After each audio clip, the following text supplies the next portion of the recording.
નમસ્કાર વિદ્યાર્થી મિત્રો, આપણે ધોરણ 12 કોમર્સ અર્થશાસ્ત્ર વિષયમાં પાઠ 2 વૃદ્ધિ અને વિકાસ વિશે વાત કરી રહ્યા હતા. આપણે વૃદ્ધિ અને વિકાસનો અર્થ આપણે અગાઉના વિડિયોમાં જાણી ગયા છીએ. આજે આપણે આર્થિક વિકાસના લક્ષણો ભણવાના છે. તો મિત્રો, આર્થિક વિકાસ આપણે અગાઉ જોઈ ગયા કે વિકાસ એ કેવી પ્રક્રિયા છે, તો કે બહુપરિમાણીય પ્રક્રિયા છે. તેના ઘણા બધા પરિવર્તન છે આર્થિક વિકાસમાં જોવા મળે છે. આપણે જોયું તો ગુણાત્મક સાથે પરિમાણાત્મક બંને પરિવર્તનો છે આપણે આર્થિક વિકાસમાં જોવા મળે છે. તો આજે એના લક્ષણોમાં જોઈએ તો કે આર્થિક વિકાસના લક્ષણોમાં પહેલું કે સતત ચાલતી પ્રક્રિયા છે.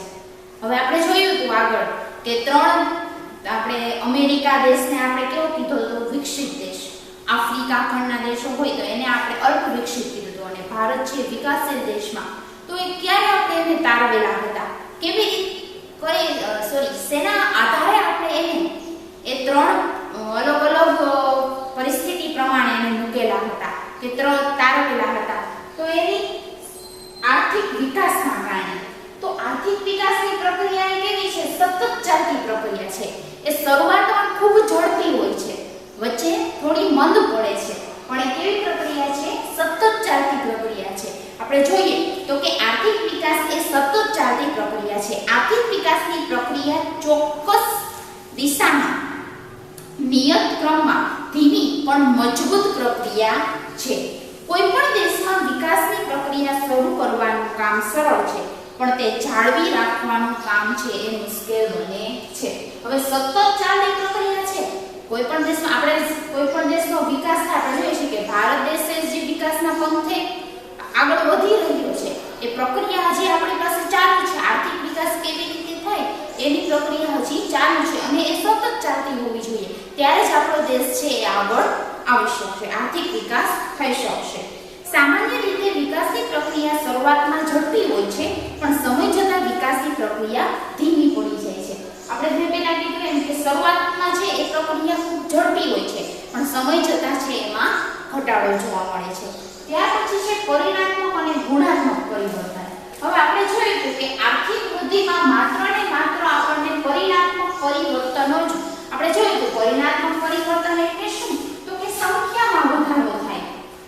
સંખ્યામાં જ્યારે કોઈ વધારો થાય ત્યારે એને પરિમાણાત્મક પરિવર્તન કહેવાય. પણ લોકોના જીવન ધોરણમાં જ્યારે વધારો થાય છે, ઉચ્ચ જીવન ધોરણ જીવતા થાય છે લોકો, સારી વસ્તુ પામે છે લોકો, ત્યારે એ ગુણાત્મક એની ગુણવત્તામાં વધારો થતા, જીવન ધોરણની ગુણવત્તામાં વધારો થાય તો એને ગુણાત્મક પરિવર્તન કહીએ છીએ. તો કે અહીંયા આર્થિક વિકાસ એ પરિમાણાત્મક અને ગુણાત્મક બંને પરિવર્તનો છે એ કરે છે, પણ ગુણાત્મક પરિવર્તનનું પાસું વધારે હકારાત્મક છે. તો અહીંયા પરિમાણાત્મક પરિવર્તન કરતાં ગુણાત્મક પરિવર્તન વધારે જોવા મળે છે. તો જોઈએ તો કે આર્થિક વિકાસમાં ઉત્પાદનમાં વધારો એટલે પરિમાણાત્મક છે. આપણે સંખ્યામાં દર્શાવી, આપણે એના માટે એક ઉદાહરણ લીધું હતું કે જો આ વર્ષે ગયા વર્ષે છે એ 35 ટન ઘઉંનું ઉત્પાદન થાય અને આ વર્ષે 5 ટનનો વધારો થાય, એટલે કે 40 ટન છે એ ઘઉંનું ઉત્પાદન થાય, તો એને આપણે સંખ્યામાં માપી શકીએ. ઘઉંનું ઉત્પાદનને આપણે સંખ્યામાં લીધું તો એને શું કહી શકીએ, પરિમાણાત્મક પરિવર્તન. તો કે અને સંશોધનો દ્વારા વસ્તુની ગુણવત્તામાં સુધારો જેવા ગુણાત્મક પરિવર્તનો પણ થાય છે, પરંતુ ગુણાત્મક પરિવર્તનનો વધારે થાય છે. ખાસ યાદ રાખવાનું કે આર્થિક વિકાસમાં ગુણાત્મક પરિવર્તન છે એ વધારે જોવા મળે છે. ગુણાત્મક પરિવર્તન સંખ્યાત્મક પરિવર્તન કરતાં વધારે હોય છે. ત્યાર પછી છે માંગમાં પરિવર્તન. હવે આપણે જોઈએ છીએ કે આર્થિક વિકાસ આર્થિક દ્રષ્ટિએ લોકોનું જીવન ધોરણ સુધરે, લોકોને સારી સત્તા મળે, સારું એને શિક્ષણ મળે, તે હેતુથી કરવામાં આર્થિક વિકાસ છે. ત્યારે દેશનો કોઈ પણ દેશનો આર્થિક વિકાસ થયો કહેવાય. કે લોકોનું જીવન ધોરણ ક્યારે સુધરે, લોકો છે એ સારું કામ કરતા થાય. તો સારું કામ એને ક્યારે મળશે, જો એનામાં આવડત હશે, તો જો એ શિક્ષણ પામેલા હશે, શિક્ષણને આધારે એને સારી એવી જોબ મળશે, અને ત્યારબાદ એ પોતે જોબના આધારે સારી પોસ્ટ પર હશે, તો એનામાં આર્થિક પરિસ્થિતિ એની સુધરશે અને પરિણામે દેશનો આર્થિક વિકાસ થશે. તો કે માંગમાં પરિવર્તન અને આર્થિક વિકાસને શું લાગશે, તો કે જેમ જેમ એનું જીવન ધોરણ જો ઊંચું જશે તેમ એની માંગમાં ફેરફાર જોવા મળશે. આપણે જોઈએ છીએ કે શરૂઆતની પ્રાથમિક માંગ આપણી શું છે કે રોટી, કપડાં ઓર મકાન. જો આ પ્રાથમિક વસ્તુઓ આપણે પૂરી થાય ત્યાર પછી આપણે મોજશોખની વસ્તુઓ તરફ આગળ જઈએ છીએ. કોઈ પણ માણસની સામાન્ય પ્રાથમિક જરૂરિયાત પૂર્ણ થતા બાકીનો સમય છે, બાકીનો વધારાનો પોતાની પાસેનો જે આર્થિક વિકાસનો તબક્કો છે, જે આર્થિક પરિસ્થિતિ છે સુધરે છે, તો શરૂઆતમાં પહેલા પ્રાથમિક જરૂરિયાત સંતોષાય ત્યાર પછી એની મોજશોખની વસ્તુઓ એ તરફ આગળ વધે છે. એટલે એમાં માંગમાં પરિવર્તન જોવા મળે છે. કે જો એ સૌ પહેલા માનવી 5000 કમાતો હોય અને એ જ માનવી 10000 કમાવા માંડે તો એ પોતાની પ્રાથમિક જરૂરિયાત તો 5000 માં પણ પૂરો કરતો હતો, પણ સાથે સાથે બીજી 5000 માંથી એ પોતાની હવે મોજશોખની કે જીવન જરૂરિયાતની બીજી વસ્તુ તરફ વળશે. એટલે કે લોકોની માંગમાં પરિવર્તન જોવા મળશે. શેના કારણે? તો કે આર્થિક વિકાસના કારણે. તો તેમાં જોઈએ તો કે માંગમાં પરિવર્તન શું આવે છે? તો કે વિકાસ થવાથી લોકોની આવક વધે છે. આપણે જોયું હતું કે કોઈ પણ દેશનો વિકાસ થાય એટલે સાથે લોકોની આવક વધે છે. એટલે લોકોની આવક વધે તો આપણી પાસે છે, ઉદાહરણ તરીકે આપણે એમાં લીધું કે 5000 વ્યક્તિ કમાય છે, 10000 મેળવે છે, તો જે 5000 બીજા વધે છે એમાંથી એ પોતાની મોજશોખની વસ્તુ તરફ, એની રુચિની વસ્તુ તરફ એ આગળ વધશે. પરિણામે માંગ બદલાય છે અને વિકાસની શરૂઆતના તબક્કામાં પ્રાથમિક વસ્તુની માંગ ઝડપી વધે છે, ત્યારબાદ મોજશોખ અને સુખ સગવડની વસ્તુની માંગ વધે છે. ત્યાર પછી જોઈએ તો કે શ્રમની ગતિશીલતા. હવે શ્રમની ગતિશીલતા તો કે વિકાસને કારણે શિક્ષણ વધતા શ્રમની ગતિશીલતા વધે. આપણે જોઈએ કે દેશનો આર્થિક વિકાસ થાય છે, તો વિકાસ થાય છે તો જે વ્યક્તિ 5000 કમાતો હતો એને શિક્ષણ યોગ્ય મેળવી લીધું છે, એ શિક્ષણ મેળવી 5000 ની જગ્યાએ 10000 રૂપિયા કમાશે. 10000 રૂપિયા કમાતા એને વધારે એમ થશે કે હજી હું કદાચ મારું શ્રમ વધારું તો એમ 10 માંથી 15000 મેળવી શકશે. તો શ્રમની ગતિશીલતામાં માનવી છે એ શ્રમ કરતા શીખશે. એ પોતે શિક્ષણ એનામાં આવતા કે આપણે કામ કાર્ય કરવું જોઈએ તો આપણે યોગ્ય ફળ મેળવી શકીએ. તો આર્થિક વિકાસના કારણે શ્રમની ગતિશીલતામાં વધારો થશે. ત્યાર પછી જોઈએ તો કે મૂડી સર્જન વધે. હવે જેમ વ્યક્તિની આવક વધશે, એક કુટુંબની આવક વધશે, તો સામે એ જે પ્રાથમિક જરૂરિયાત પૂર્ણ થયા પછી મોજશોખની વસ્તુ અને ત્યાર પછી એ પોતાની વધેલી મૂડી છે એનું ક્યાંક રોકાણ કરતો થશે. એને શિક્ષણ મેળવી લીધું હશે યોગ્ય, તો એની પ્રાથમિક જરૂરિયાત પૂરી થશે, ત્યારબાદ એ પોતાની મોજશોખની વસ્તુ તરફ વળશે અને જો એની મૂડીમાં વધારો થશે તો એ પોતે બીજી જગ્યાએ મૂડીમાં રોકાણ પણ કરી શકશે. એટલે કે મૂડી સર્જનની ક્રિયા છે એ વધે છે. તેનાથી તો કે આર્થિક વિકાસથી. ત્યાર પછી ટેકનોલોજીમાં ફેરફાર.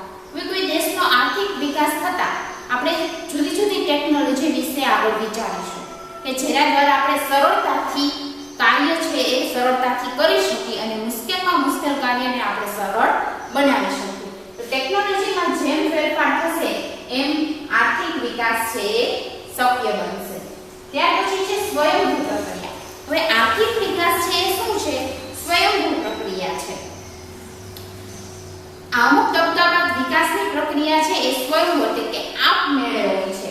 એને ક્યાંય પણ આ પ્રક્રિયા છે એ 6 પોઈન્ટ આપણે જોયા કે એમાં આપણે સતત ચાલતી પ્રક્રિયા છે, પહેલા ઝડપી હોય છે પછી ધીમી પડે છે, પરંતુ એ સતત ચાલ્યા જ રાખે છે આર્થિક વિકાસ. ત્યાર પછી જોયું કે આર્થિક વિકાસના કારણે કેવા પરિવર્તન આવે તો કે પરિણાત્મક અને ગુણાત્મક બંને આવે, પણ વધારે શેમાં ભાર મળે છે તો કે ગુણાત્મક પરિવર્તન છે આર્થિક વિકાસના લીધે વધુ આવે છે. ત્યાર પછી માંગમાં પરિવર્તન, લોકોની આવક વધે છે તો સામે લોકોનું જીવન ધોરણ છે ઊંચું આવે છે અને આવક વધતા તેની પ્રાથમિક જરૂરિયાત સંતોષાશે, પણ સાથે સાથે એ પોતાની મોજશોખની વસ્તુઓ તરફ ધ્યાન દઈ શકશે. ત્યાર પછી શ્રમની ગતિશીલતામાં પણ વધારો થશે. એ શિક્ષણ મેળવી અને વધુ કાર્યો કરી અને વધુ આવક મેળવવા માટે તત્પર બનશે. પછી મૂડી સર્જન વધશે. જે આવક વધતા એ તેની જરૂરિયાત સંતોષાતા તે પોતાની બચેલી મૂડીમાંથી અન્ય જગ્યાએ રોકાણ કરવા માટેની પ્રક્રિયા કરશે. એટલે કે મૂડી સર્જનની ક્રિયા છે આર્થિક વિકાસમાં છે મૂડી સર્જન વધે છે અને ટેકનોલોજીમાં સાથે સાથે ફેરફાર આવે છે એટલે દેશનો આર્થિક વિકાસ છે એ શક્ય બને છે અને આ પ્રક્રિયા છે કેવી છે શરૂઆતના 6 પોઈન્ટ મેળવ્યા પછી સ્વયંભૂ એટલે કે આપમેળે ચાલતી પ્રક્રિયા છે। તો મિત્રો આર્થિક વિકાસના લક્ષણોમાં આ સાથે 7 પોઈન્ટ ખાસ યાદ રાખવા જેવા છે અને સરળતાથી યાદ રહી જાય એવા છે। સતત ચાલતી પ્રક્રિયાને પહેલા લઈએ તો કે સતત ચાલતી પ્રક્રિયા અને સ્વયંભૂ પ્રક્રિયા। પરિવર્તન શેમાં તો કે એના માંગમાં પરિવર્તન, પરિણાત્મક અને ગુણાત્મક પરિવર્તન, શ્રમની ગતિશીલતા, મૂડી સર્જન વધે અને ટેકનોલોજીમાં ફેરફાર થાય છે। ત્યાર પછી જોઈએ તો કે આર્થિક વિકાસના લક્ષણો છે એની સામે થોડી એની મર્યાદા પણ છે। હવે આપણે જોઈએ તો કે માનવ પ્રગતિનું માપદંડ। હવે આપણે જોઈએ કે જ્યારે આર્થિક વિકાસ એટલે શું તો કે વૃદ્ધિ, આપણે આગળ વ્યાખ્યામાં જોઈ ગયેલા હતા કે વૃદ્ધિ આર્થિક વૃદ્ધિ સાથે પરિવર્તનોનો સરવાળો કરીએ તો આપણે આર્થિક વિકાસ છે મળે છે। પણ માનવ પ્રગતિનું માપદંડ છે આપણે ચોક્કસ મળતું નથી। હવે અહીં પરિણાત્મક પરિવર્તનો આપણે મળે છે પણ ઓછા પ્રમાણમાં, ગુણાત્મક પરિવર્તનને આપણે સંખ્યામાં ફેરવી શકતા નથી। જીવન ધોરણ લોકોનું ઊંચું થાય છે પણ કેટલાક પ્રમાણમાં લોકો સારું જીવન જીવી રહ્યા છે એવું આપણે સંખ્યાત્મક રીતે દર્શાવી શકતા નથી। એટલે કે માનવ પ્રગતિનો સાચો માપદંડ છે આપણે આર્થિક વિકાસથી મળી શકતો નથી। આપણે જોઈએ તો કે એની મર્યાદામાં પેલો છે કે આર્થિક વિકાસ દેશની પ્રગતિને દર્શાવી શકે। આખા દેશમાં કેટલી પ્રગતિ થઈ છે એ આપણે જાણી શકીએ છીએ પણ આર્થિક બાબતોની સ્થિતિ દર્શાવી શકે છે પરંતુ તે સાચા અર્થમાં માનવ વિકાસની ચર્ચા કરી શકતું નથી। આપણે આખા દેશનું આપણે એમ કહી શકીએ કે ભારત દેશનો આર્થિક વિકાસ સારો છે। ભારત દેશનો આર્થિક વિકાસ છે એનો આર્થિક વિકાસ છે એ 7.3 છે બરોબર, એને આપણે સંખ્યામાં દર્શાવી શકીએ પણ આપણે માનવ વિકાસ, માનવનું જીવન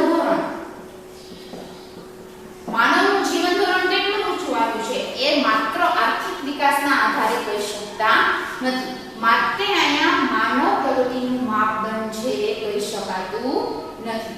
ગુણાત્મક પરિવર્તનનું જ માપ આપણને જોવા મળે છે। માત્ર આપણને અહીં ગુણાત્મક પરિવર્તન, આપણે બંને પરિવર્તનો જોવા મળે છે પરિણાત્મક અને ગુણાત્મક, પણ અહીં વધારે ભાર છે ગુણાત્મક પરિવર્તન ઉપર આપવામાં આવે છે અને લોકોનું જીવન ધોરણ છે એ ઊંચું જાય છે। આર્થિક વિકાસ થાય તો પ્રજાનું જીવન ધોરણ ઊંચું આવે। આજે ભારતના આર્થિક વિકાસ થાય છે છતાં પ્રજાના જીવન ધોરણમાં ખૂબ સુધારો થયો નથી। એટલે કે આર્થિક વિકાસ એટલે જીવન ધોરણમાં સુધારો એવું કહી શકાય નહીં। આ દેશના આર્થિક વિકાસમાં વધારો થઈ શકે પણ લોકોના જીવન ધોરણમાં સુધારો થાય જ એવું આપણે કહી શકતા નથી। તો મિત્રો આ 7 લક્ષણો સામે એની 3 મર્યાદા છે કે માનવ પ્રગતિનું માપદંડ ચોક્કસ આપણે જાણી શકતા નથી, માત્ર ગુણાત્મક પરિવર્તનનું માપ આપણે વધારે જોવા મળે છે અને લોકોનું જીવન ધોરણ ઊંચું આવશે જ એવી કોઈ ખાતરી અહીંયા કરવામાં આવતી નથી। તો મિત્રો આ હતા આર્થિક વિકાસના લક્ષણો અને તેની મર્યાદાઓ।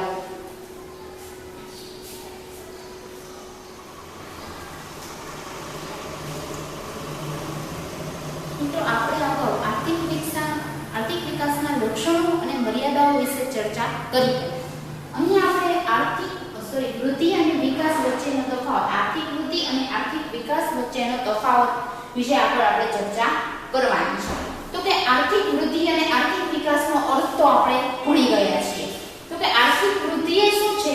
ઘટના છે, જ્યારે આર્થિક વિકાસ એ શું છે? પ્રક્રિયા છે। આપણે અગાઉ જોયું કે આર્થિક વિકાસ એ કેવી સતત ચાલતી પ્રક્રિયા છે, જ્યારે આર્થિક વૃદ્ધિ એ શું છે? ઘટના છે। ત્યાર પછી જોઈએ તો કે આર્થિક વૃદ્ધિમાં આપણે જોઈએ તો કે માત્ર સંખ્યાત્મક એટલે કે પરિણાત્મક પરિવર્તનો જ થાય છે, તેમાં માનવ કલ્યાણની ક્યાંય જ વાત આવતી નથી। પણ આર્થિક વિકાસમાં પરિણાત્મક અને સાથે ગુણાત્મક એટલે કે સંખ્યાત્મક અને માનવ કલ્યાણ આ બંને પરિવર્તનોની વાત કરવામાં આવે છે। આર્થિક વૃદ્ધિ શેની સાથે સંકળાયેલ છે? તો કે વિકસિત દેશો સાથે, આપણે જોયું કે અમેરિકા જેવા વિકસિત દેશો સાથે છે આ સંકળાયેલ છે। શું? તો કે આર્થિક વૃદ્ધિ। અને જ્યારે આર્થિક વિકાસ કે જે વિકાસના પંથે છે એવા દેશો સાથે એટલે કે વિકાસશીલ દેશો સાથે સંકળાયેલ છે। આર્થિક વૃદ્ધિ એ માપવાનું કાર્ય સરળ છે. આર્થિક વૃદ્ધિને જો આપણે માપવી હોય તો એ કાર્ય સરળ છે, કારણ કે તેમાં માત્ર ને માત્ર આપણે પરિણાત્મક એટલે કે સંખ્યાત્મક પરિવર્તનોને જ ધ્યાનમાં લેવામાં આવે છે. જ્યારે આર્થિક વિકાસ છે માપવાનું કાર્ય ખૂબ મુશ્કેલ છે, કારણ કે તેમાં પરિણાત્મક એટલે કે સંખ્યાત્મક પરિવર્તનો તો આવે જ છે, પણ સાથે સાથે લોકોના જીવન ધોરણ એટલે કે લોકોના કલ્યાણ સુખાકારીમાં વધારો એ વિશે પણ વાત કરવામાં આવે છે. એટલે કે એ પરિવર્તનને સંખ્યામાં આપણે દર્શાવી શકતા નથી. જો આખા દેશ વિશેની વાત હોય તો એ કહી શકીએ, પણ માનવ આંક આપણે યોગ્ય મળી શકતો નથી. એની એક મર્યાદા છે. એટલે કે આપણે અહીંયા માપવાનું કાર્ય છે શું, તો કે આર્થિક વિકાસ માપવાનું કાર્ય ઘણું મુશ્કેલ બને છે.